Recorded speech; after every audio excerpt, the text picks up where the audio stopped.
Your grocery bill just hit $150 for stuff that used to cost $120. Your rent went up again. That coffee you grab every morning?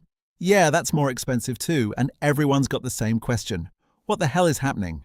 If I asked you to explain why everything costs more, not just that it does, but actually why, you'd probably mumble something about supply and demand and hope I change the subject. Here's the thing, even economists can't fully agree on how inflation works. It's this wild tangle of money creation, human psychology, global supply chains, and pure chaos all twisted together. But that doesn't mean we can't figure it out, because if you're staring at receipts wondering where your money went, you're not alone, and you deserve to understand what's actually happening to your dollars. Let's start with what inflation actually is, because we throw this word around without really knowing what we're talking about. Inflation isn't just things getting more expensive. That's way too simple. Inflation is when prices across the whole economy rise over time. The key part is across the whole economy. We're not talking about concert tickets spiking because Taylor Swift's in town. We're talking about everything getting pricier at once. Think of it like this. Imagine you have a shrinking ray, but instead of shrinking objects, it shrinks what each dollar can buy. Last year, your dollar bought you a candy bar. This year, that same dollar only gets you 3/4 of a candy bar. The dollar looks the same, but what it can do for you changed. Here's how we actually measure this. The government has this imaginary shopping cart filled with everything a typical American family buys in a year. 80,000 different things, from apples to cars to haircuts. Every month, they price out this exact same cart and see how much it costs compared to last month. When that total keeps going up, that's inflation. Right now, in March 2026, that shopping cart costs 3.3% more than it did a year ago. So if you had $100 last March, you'd need $103.30 today to buy the exact same stuff. But here's what trips people up. Inflation isn't really about prices, it's about the relationship between money and stuff. And that relationship can get thrown off for reasons that have nothing to do with greedy companies or government conspiracies. So how does inflation actually happen? Let me paint you a picture that'll make this click. Imagine the entire economy is like a massive auction house. On one side, you've got all the stuff, every product and service being made. On the other side, you've got all the money, every dollar people want to spend. The prices you see every day, those are basically the results of this giant, never-ending auction. Inflation happens when this auction gets knocked off balance, and there are two main ways that happens. Way number one, more money shows up to bid on the same amount of stuff. Picture everyone suddenly getting a $10,000 bonus check and wanting to buy cars. There are still only so many cars available, so what happens? Car dealers start jacking up prices because they can. People are willing to pay more, so prices get bid up. This is exactly what happened during the pandemic. The government sent out stimulus checks while production got messed up by lockdowns. More dollars chasing fewer goods. Classic case. Way number two, it suddenly costs way more to make the stuff being auctioned. Even if the same number of people show up with the same amount of money, prices have to go up because it simply costs more to produce things. We're seeing this right now with energy. The March 2026 data shows energy prices jumped 12.5%, with gas up 18.9% because of geopolitical conflicts. When it costs more to transport goods and power factories, those costs flow through to everything else. But here's where it gets really wild. These two types can feed on each other. It's called a wage price spiral, and it works like this. Let's say everything gets 5% more expensive. Workers notice their paychecks don't stretch as far, so they demand raises. Companies give raises to keep workers happy, but now companies have higher labor costs, so they raise prices even more. Workers see prices going up again, demand bigger raises, and round we go.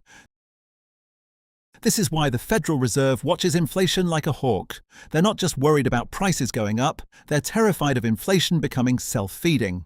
Think about it. If you genuinely believe prices will be 10% higher next year, you might buy that couch today instead of waiting. If enough people think that way, demand surges, and guess what? Prices actually do go up. Expectations become reality. The Fed tries to keep inflation around 2% per year, high enough that the economy keeps humming and people don't hoard cash waiting for prices to drop, but low enough that your money holds its value and you can actually plan for the future. Now here's where the simple auction analogy breaks down, because the real economy is messier than any auction house. First problem: not all inflation hits the same. Remember that government shopping cart? Different items inflate at totally different rates, and that matters way more than you'd think.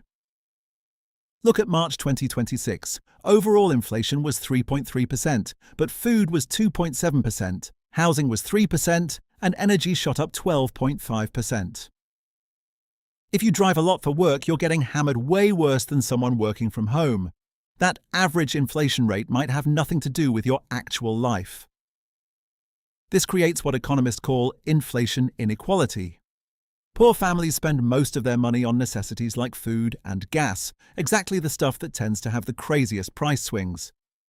So when energy spikes, it crushes low-income families while barely touching rich people who spend most of their money on services and investments. Second problem: globalization makes everything insanely complicated. That toy your kid wants? The plastic comes from Saudi Arabia, gets made in China, ships through the Suez Canal, and gets sold in Ohio. A problem anywhere in that chain can mess up prices everywhere else. This is why economists got blindsided by how stubborn recent inflation has been. They thought supply chain problems would be temporary, and they mostly were, but by the time those got fixed, other stuff kicked in. Labor shortages drove up wages, energy markets got wrecked by wars, housing costs kept climbing because we haven't built enough houses for years. It's like squeezing a balloon. Fix the problem in one spot, and it pops up somewhere else. Third problem: expectations are way more powerful than most people realize. Here's something that'll blow your mind. If everyone believes inflation will be 4% next year, it probably will be, almost no matter what's actually happening in the economy. Why? Because businesses will raise prices by 4% to stay ahead of expected cost increases. Workers will demand 4% raises to keep up. Landlords will bump rent by 4%. And boom, you've got 4% inflation just because everyone expected it. This is why Fed officials spend so much time giving speeches. They're not just explaining policy, they're trying to manage what people expect. When the Fed chair says we're bringing inflation back to 2%, he's not just making a promise. He's trying to convince everyone to expect 2% so their behavior actually creates 2%. Fourth problem: measuring this stuff is genuinely hard. That shopping cart? It's based on what people bought in previous years, but people change what they buy when prices change. If beef gets expensive, people buy chicken. If gas spikes, people drive less. The measurements try to account for this, but they're always playing catch-up. Plus, quality improvements mess everything up. Is a 2026 smartphone that costs $1,000 really comparable to a 2016 phone that costs $600? The new one does way more. How do you separate price increases from quality increases? Economists have methods, but they're not perfect. And then there's shrinkflation. Companies keep prices the same, but give you less stuff. Your chip bag still costs $3, but now it has 20% fewer chips. That's hidden inflation that doesn't show up in the official numbers. So why should you personally care about understanding all this? Because inflation messes with every money decision you make, often in ways you don't see coming. First, inflation is basically a hidden tax on cash. If inflation's running at 3% and your savings account pays 1%, you're losing 2% of buying power every year. That $10,000 emergency fund?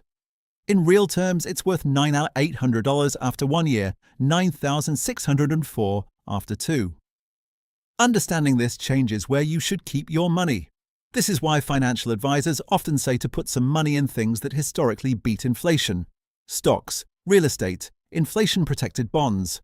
Not because these are guaranteed winners, but because cash is guaranteed to lose value over time.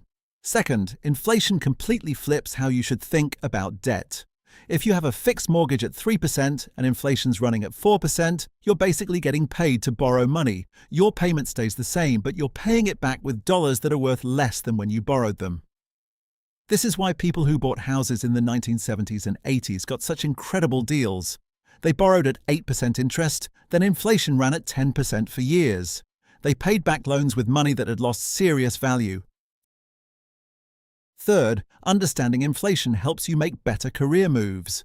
If your boss offers a 3% raise and inflation's at 4%, you actually took a pay cut. You need to factor inflation into salary negotiations, job switches, and retirement planning. Lots of people don't realize Social Security gets adjusted for inflation every year, but most pensions don't.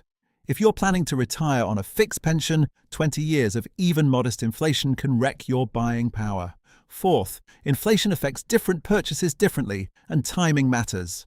Big stuff you can delay, cars, appliances, might be worth buying sooner if you expect that category to see high inflation. But services you can't stockpile might be worth waiting on. The March 2026 data shows this perfectly. Used car prices were falling, 3.2%, so waiting might save you money. But energy costs were spiking, so if you were planning to buy a fuel-efficient car anyway, sooner beats later. Finally, understanding inflation helps you see through political spin and media hype. When politicians blame inflation entirely on corporate greed or foreign countries, you'll know that's only part of the story. When news reports obsess over month-to-month changes without context, you'll get why that's misleading. Inflation is almost always caused by multiple things at once. Companies do sometimes use inflation as cover for profit-taking, but that's usually a small piece. Global events do affect prices, but so do domestic policies and long-term trends. Here's what you need to remember. Inflation isn't just things getting more expensive. It's this complex dance between money supply, production capacity, global supply chains, human psychology, and government policy. It happens when there's more money chasing the same stuff, or when it costs more to make that stuff, or when people expect it to happen so they act in ways that make it happen. It hits different people differently, can feed on itself, and is incredibly hard to predict or control. But understanding how it works gives you real power. Power to make smarter money decisions, see through oversimplified explanations, and protect your buying power in a world where money's value is always shifting.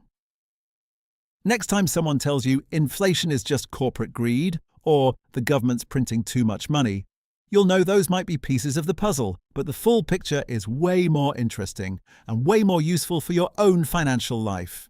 Because here's the thing, inflation isn't something that just happens to you. It's something you can understand, see coming, and adapt to. And that makes all the difference.